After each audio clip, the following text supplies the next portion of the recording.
Electric ಬಿಎಂಟಿಸಿಗೆ ಮತ್ತೊಂದು ಬಲಿಯಾಗಿದೆ. ವಿಜಯನಗರದಲ್ಲಿ ಮಹಿಳೆಯ ಮೇಲೆ ಬಸ್ ಹರಿದಿದೆ.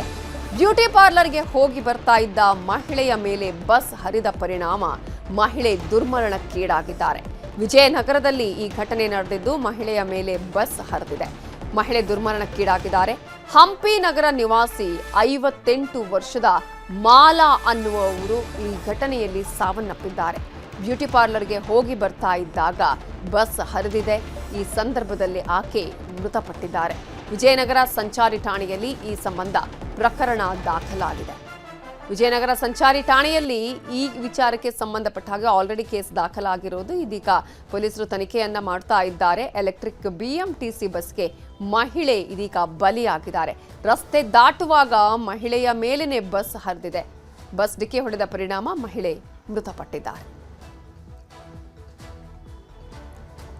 ಇದೇ ಒಂದು ಘಟನೆಗೆ ಸಂಬಂಧಪಟ್ಟ ಹಾಗೆ ಅಲ್ಲಿ ಯಾವ ರೀತಿಯಾಗಿ ಈ ಘಟನೆ ನಡೆಯಿತು ಅನ್ನೋದ್ರ ಬಗ್ಗೆ ಪ್ರತ್ಯಕ್ಷ ವರದಿಯನ್ನು ಕೊಟ್ಟಿದ್ದಾರೆ ನಮ್ಮ ರಿಪೋರ್ಟರ್ ಗಂಗಾಧರ ವಾಗಟ. ನೋಡೋಣ. ಬೆಂಗಳೂರು ಜನರ ಜೀವನಾಡಿ ಬಿಎಂಟಿಸಿ ಬಸ್. ಆದರೆ ಈ ಎಲೆಕ್ಟ್ರಿಕ್ ಬಿಎಂಟಿಸಿ ಬಸ್ಗಳು ಬಂದಂಥ ಬಳಿಕ ಪದೇ ಪದೇ ಸಾವು ನೋವುಗಳ ಒಂದು ವರದಿ ಆಗ್ತಾ ಇರುವಂಥದ್ದು, ಘಟನೆಗಳು ನಡೀತಾ ಇದೆ. ಆದರೆ ಇಷ್ಟೆಲ್ಲ ಆದರೂ ಕೂಡ ಸರ್ಕಾರ ಇನ್ನೂ ಕೂಡ ಎಚ್ಚೆತ್ತುಕೊಳ್ಳೋದು ಇದು ಯಕ್ಷ ಪ್ರಶ್ನೆ ಆಗಿರುವಂಥದ್ದು. ಯಾಕೆಂದರೆ ಎಲೆಕ್ಟ್ರಿಕ್ ಬಸ್ಗಳ ಆಗುವಂಥ ಅನಾಹುತಗಳೇನಿದೆ, ಅಪಘಾತಗಳಿದೆ, ಅದರಲ್ಲಿ ಸಾವುಗಳೇ ಜಾಸ್ತಿ ಆಗ್ತಾ ಇರುವಂಥದ್ದು. ಇವತ್ತು ಕೂಡ ಮತ್ತೊಂದು ಘಟನೆ ನಡೆದಿದೆ. ಬೆಂಗಳೂರಿನ ಹಂಪಿ ನಗರದಲ್ಲಿ ಸಂಜೆ 6 ಗಂಟೆಯ ಸುಮಾರಿಗೆ ಎಲೆಕ್ಟ್ರಿಕ್ ಬಸ್ಗೆ ಸಿಲುಕಿ ಮಹಿಳೆ ಸ್ಥಳದಲ್ಲೇ ಸಾವನ್ನಪ್ಪಿರುವಂಥದ್ದು. ಸದ್ಯ ನಾವೀಗ ಘಟನಾ ಸ್ಥಳದಲ್ಲಿದ್ದೇವೆ. ಇಲ್ಲಿ ನೋಡ್ಬೋದು, ಇದು ಹಂಪಿ ನಗರದ ಬಸ್ ನಿಲ್ದಾಣ. ಇವತ್ತು ಸಂಜೆ 6 ಗಂಟೆಯ ಸುಮಾರಿಗೆ 58 ವರ್ಷದ ಮಹಿಳೆ ಮಾಲಾ ಅಂತೇಳಿ ಅವರು ಒಂದು ಬ್ಯೂಟಿ ಪಾರ್ಲರ್ಗೆ ಹೋಗಿ ಬರ್ತಾ ಇರ್ತಾರೆ. ಈ ಬರ್ತಾ ಇರುವಂತಹ ಸಂದರ್ಭದಲ್ಲಿ ರೈಟ್ ಸೈಡ್ ಅಂದರೆ ಇಲ್ಲಿಂದ ಅವರು ರೋಡ್ ಕ್ರಾಸ್ ಮಾಡೋಕ್ಕೆ ಮುಂದಾಗುವಂಥದ್ದು. ಅಂದರೆ ಇದೇ ಒಂದು ಮಾರ್ಗವಾಗಿ ಅವರು ಬಂದಿರುವಂಥದ್ದು. ಬಸ್ಸಿಯನ್ನು ವೆಯ್ಟ್ ಮಾಡ್ತಾಯಿದ್ರು ಅನಿಸುತ್ತೆ. ಅವರು ಇಲ್ಲಿಂದ ಮುಂದೆ ಹೋಗೋಕ್ಕೆ ವೆಯ್ಟ್ ಮಾಡೋಕ್ಕೆ ಮುಂದಾಗಿದ್ದಾರೆ.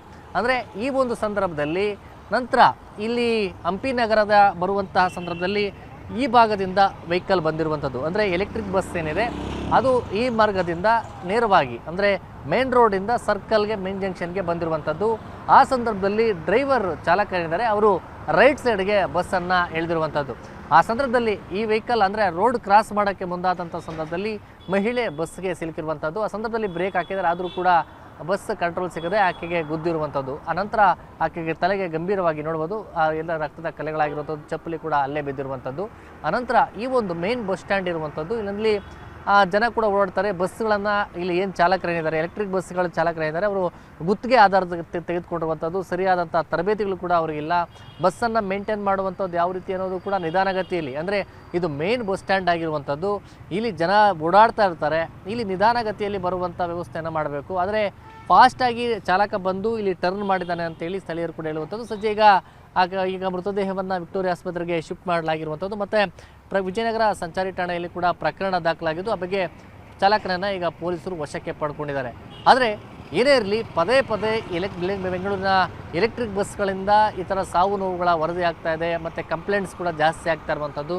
ಆದರೆ ಆದರೂ ಕೂಡ ಈ ಎಲೆಕ್ಟ್ರಿಕ್ ಬಸ್ ಟ್ರಾವೆಲ್ ಮಾಡುವಂಥ ಚಾಲಕರೇನಿದ್ದಾರೆ ಅವರಿಗೆ ಸರಿಯಾದಂಥ ತರಬೇತಿಗಳಾಗಿರ್ಬೋದು, ಅದರ ಮೇಂಟೆನೆನ್ಸ್ ಮಾಡುವಂಥ ವಿಧಾನ ಆಗಿರ್ಬೋದು, ಮತ್ತು ಮೇನ್ ರೋಡಲ್ಲಿ ಆಗಿರ್ಬೋದು, ಈ ಜಂಕ್ಷನ್ಗಳಲ್ಲಿ ಅವರು ನಿಧಾನಗತಿಯಲ್ಲಿ ಹೋಗಬೇಕು. ರ್ಯಾಶ್ ಆಗಿ ಡ್ರೈವ್ ಮಾಡುವಂಥ ಬಗ್ಗೆ ಕೂಡ ಕಂಪ್ಲೇಂಟ್ಸ್ ಆಗ್ತಾಯಿದ್ರು ಕೂಡ ಇನ್ನೂ ಕೂಡ ಅದಕ್ಕೆ ಸಂಬಂಧಪಟ್ಟಂಥ ಅಧಿಕಾರಿಗಳಾಗಿರ್ಬೋದು, ಸಂಬಂಧಪಟ್ಟ ಸಚಿವರಾಗಿರ್ಬೋದು ಅವರ ವಿರುದ್ಧವಾದಂಥ ಕ್ರಮ ಆಗಿರ್ಬೋದು, ಮತ್ತು ಅದಕ್ಕೆ ಬದಲಾವಣೆ ಬೇರೆ ರೀತಿಯಾದಂಥ ತೆರೆಯುವಂಥ ಕೆಲಸವನ್ನು ಅವರಿಗೆ ಸರಿಯಾದ ರೀತಿಯಾಗಿ ತರಬೇತಿ ಕೊಡುವಂಥ ಕೆಲಸವನ್ನು ಕೂಡ ಮಾಡಬೇಕಾಗುತ್ತೆ. ಇನ್ನಾದರೂ ಅಧಿಕಾರಿಗಳು ಎಚ್ಚೆತ್ತುಕೊಂಡು ಅಂಥವ್ರಿಗೆ ಸರಿಯಾದಂಥ ತರಬೇತಿ ಕೊಡುವ ಮೂಲಕವಾಗಿ ವೆಹಿಕಲ್ ಮೂವ್ಮೆಂಟ್ ಮಾಡುವಂಥವ್ರಿಗೂ ಕೂಡ ಅವರಿಗೆ ಬಿಸಿ ಮುಟ್ಟಿಸುವಂಥ ಕೆಲಸವನ್ನು ಕೂಡ ಮಾಡಬೇಕಾಗಿದೆ. ಕ್ಯಾಮರಾ ಪರ್ಸನ್ ಯೋಗೇಶ್ವರ್ ಜೊತೆ ಗಂಗಾಧರ್ ವಾಗಟ, ನ್ಯೂಸ್ 18 ಬೆಂಗಳೂರು.